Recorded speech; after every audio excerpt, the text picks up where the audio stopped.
The rescuers held their breath as the old ladder groaned beneath them. Each step sent up a puff of dust, the air thick with the smell of mildew and wood rot. Above them came the sound again, scratching claws, followed by a high, piercing squeal that made every hair on their arms rise. Linda froze mid-step, her gloved hand gripping the rung so tight her knuckles went white. What was that sound? A rat nest? A raccoon? Or something far worse, something no one had ever seen before?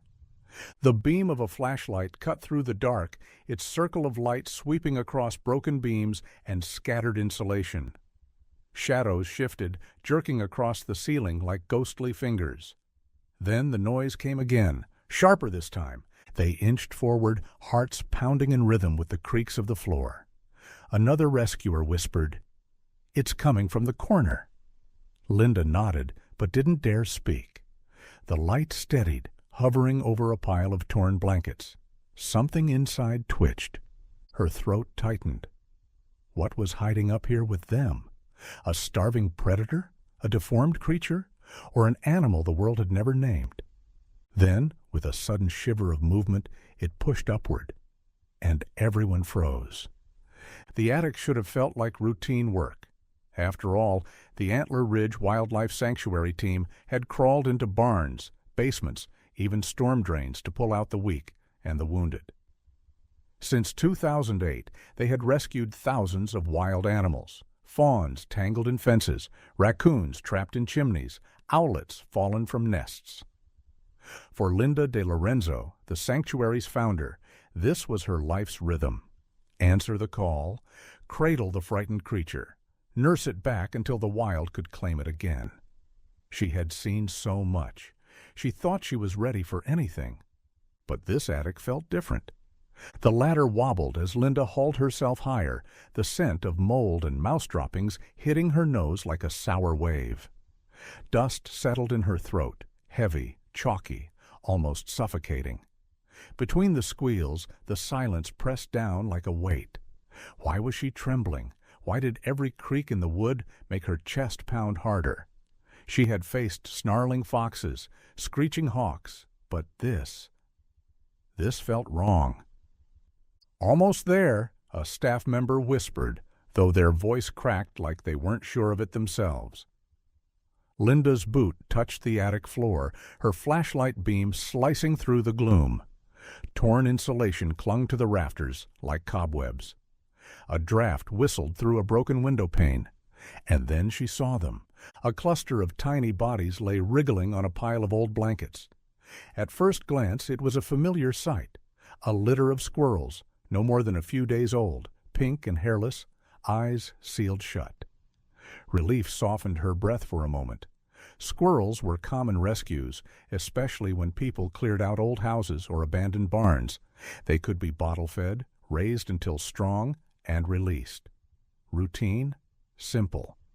But then she looked closer. "Linda," one of her team murmured, pointing. Her light steadied over the huddle of pups. 5 looked normal, their skin darkening in patches that would soon sprout gray fur. But the 6th, he was different.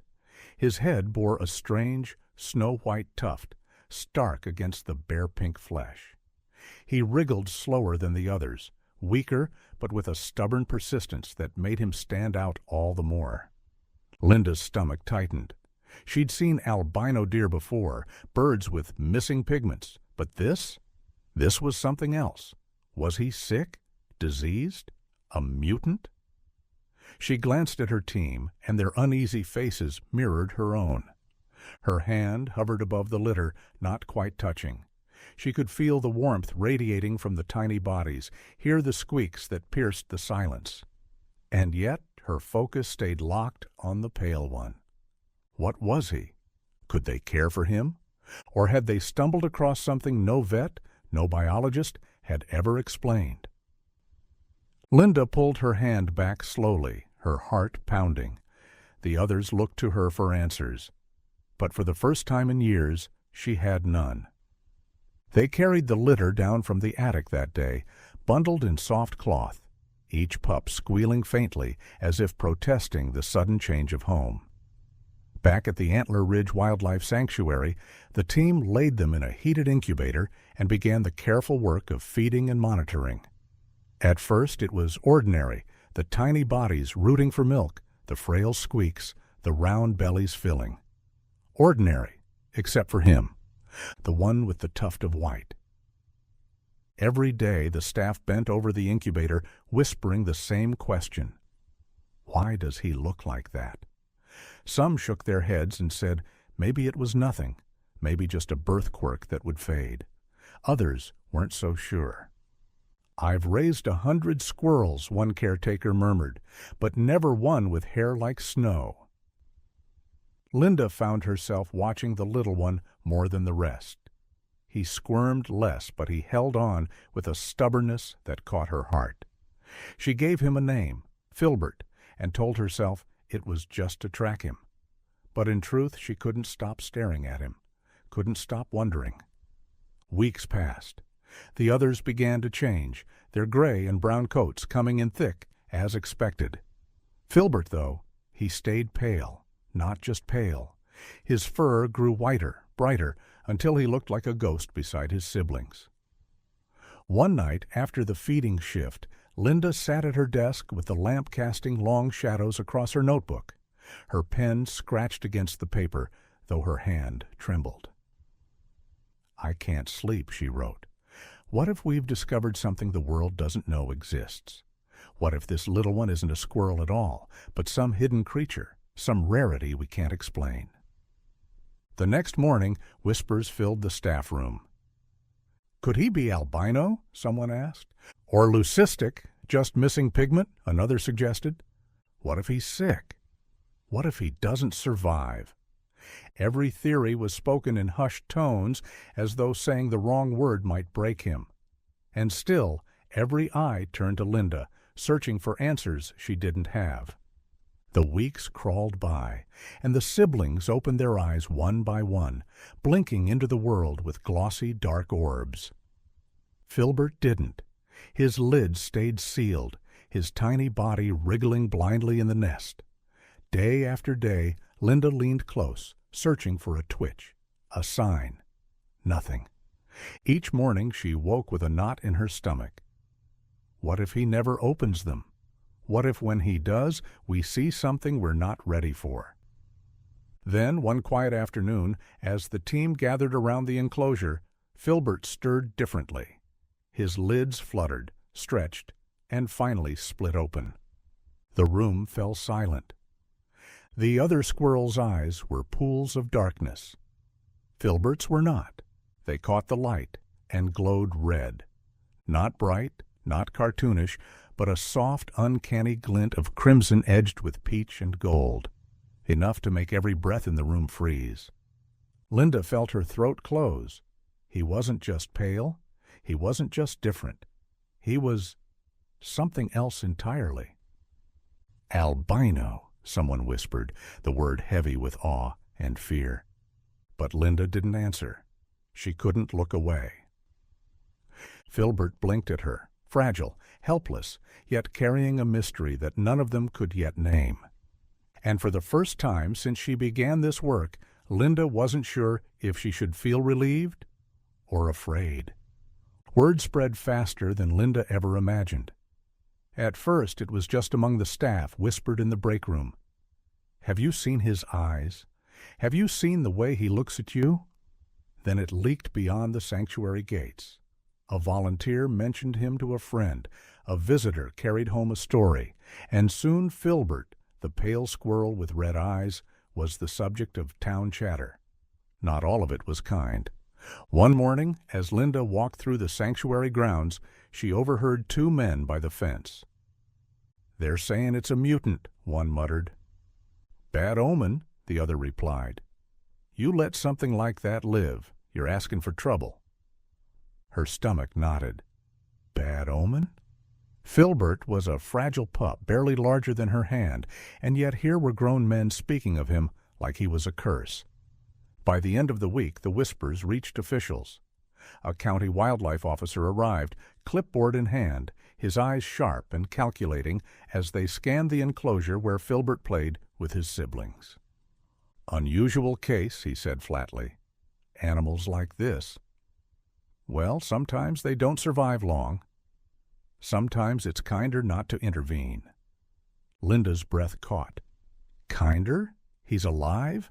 Thriving? You've seen him?" The officer tapped his pen against the board, unmoved. "He's albino. Poor eyesight. Easy prey. Can't be released. A lifetime in captivity. Do you call that kind?" Her voice cracked, though she fought to steady it. "I call it giving him a chance." Behind her, the staff gathered, murmurs rising like a tide. They'd bottle-fed him, named him, watched him grow. He wasn't just a case file to them. He was Filbert.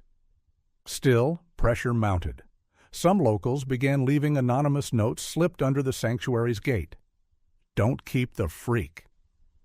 "Albinos bring bad luck." Superstitions Linda hadn't heard since childhood resurfaced, ugly and persistent. That night, in the small office where the staff often gathered, the debate grew heated. "What if the officer makes a report?" one volunteer asked. "What if they demand we surrender him?" another added. Linda stood at the center, her hands pressed to the desk, her voice low but firm. "We don't surrender family. Not now, not ever. But what if they take him anyway?" The question hung heavy in the stale air. Would they lose him before he even had a chance to live? The following day, the officer returned with a second man in tow, this one from the state. Their presence alone made the staff tense, protective. Linda walked them to Filbert's enclosure, where he scampered across a branch, his white fur a streak of light against the wood. The state officer frowned. "He'll never blend in. He'd be a beacon for predators." "Do you really think keeping him alive is in his best interest?" Linda's chest ached, but her words came clear. "Do you really think killing him is?" For a long moment, silence. The only sound was Filbert's claws scratching playfully at the bark. One of the younger staff stepped forward, voice trembling but strong. "We've raised him since the attic. He's not just some anomaly. He's ours." The county officer scribbled something on his pad. The sound felt like a countdown, each stroke threatening to erase Filbert's future. Linda met his eyes, unblinking. "You can write your report. But know this, we won't give him up, not to superstition, not to fear. He's a life, and every life deserves a chance." The officers exchanged a glance, unreadable. One sighed, shaking his head, and turned away. "We'll be in touch." As their car pulled down the gravel drive, Linda's knees weakened, but she didn't fall. She couldn't. Around her, the staff looked to her for hope, for strength. She forced a smile she didn't feel. "We'll keep him safe." But in her heart, the question lingered like a shadow. Could they? Or would someone, somewhere, decide Filbert's fate before he even had a chance to find his place in the world? Weeks dragged by with no word from the officials, only the weight of uncertainty pressing down on everyone at Antler Ridge. Then, one afternoon, a car pulled into the gravel lot. A man stepped out, not with a clipboard or an air of judgment, but with a worn leather satchel slung over his shoulder. "Dr. David Hills," he introduced himself, offering a handshake to Linda. "Biologist. Heard you've got something unusual here." The staff led him to the enclosure. Filbert sat curled on a perch, grooming his snowy fur with tiny, deliberate strokes. When he lifted his head, his pale body seemed to glow in the dappled light. Dr. Hills crouched down, his sharp eyes softening as he watched. "Remarkable," he whispered.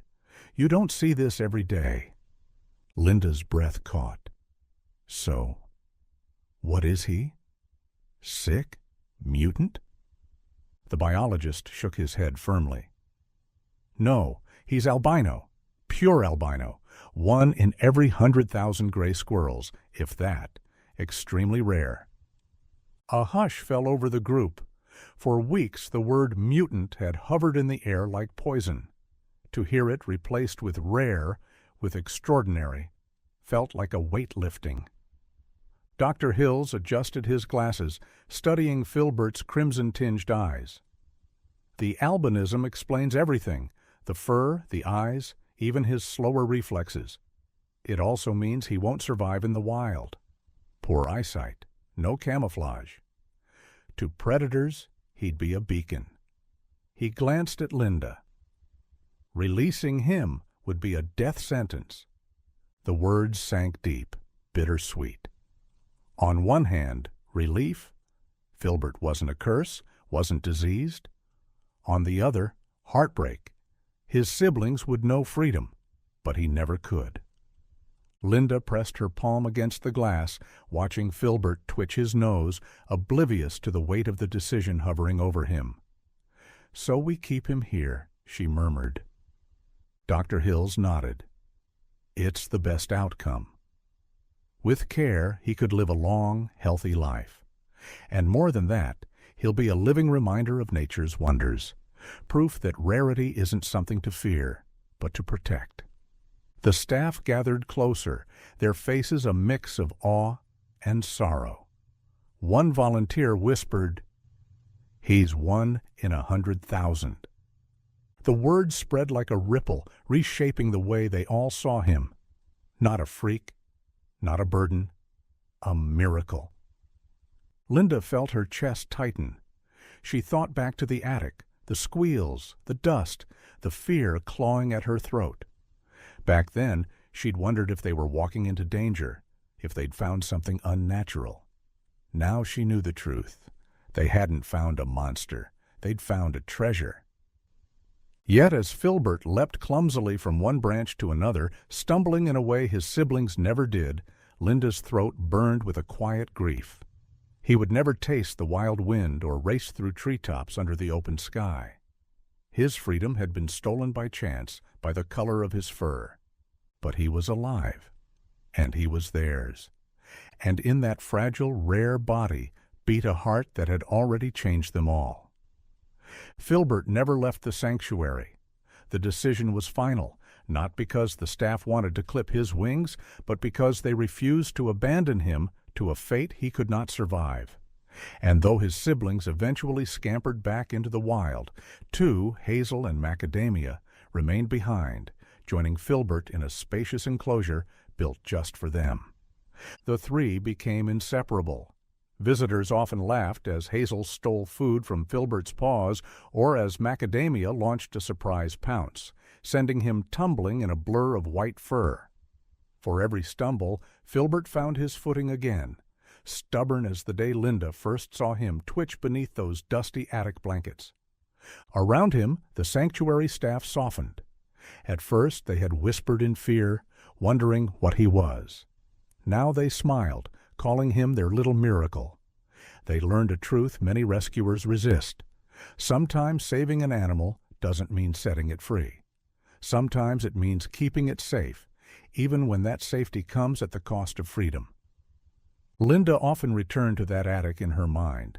She could still feel the dust in her throat, the silence broken by strange squeals, the jolt of dread when her flashlight beam first caught movement. And she remembered the way her heart had clenched, how sure she'd been that something terrible was waiting. But when she looked at Filbert now, tumbling across branches with his sisters, she felt only wonder. "In that attic," she whispered one evening to a group of wide-eyed visitors, "we thought we'd found a monster. Instead, we found a miracle." Word of Filbert spread beyond New Jersey. Families drove hours to glimpse him, snapping photos of his snowy coat and red eyes. Children pressed their faces to the glass, pointing and squealing with delight. The same community that once called him a curse now brought their kids to learn about him. Fear had turned into fascination, suspicion into pride.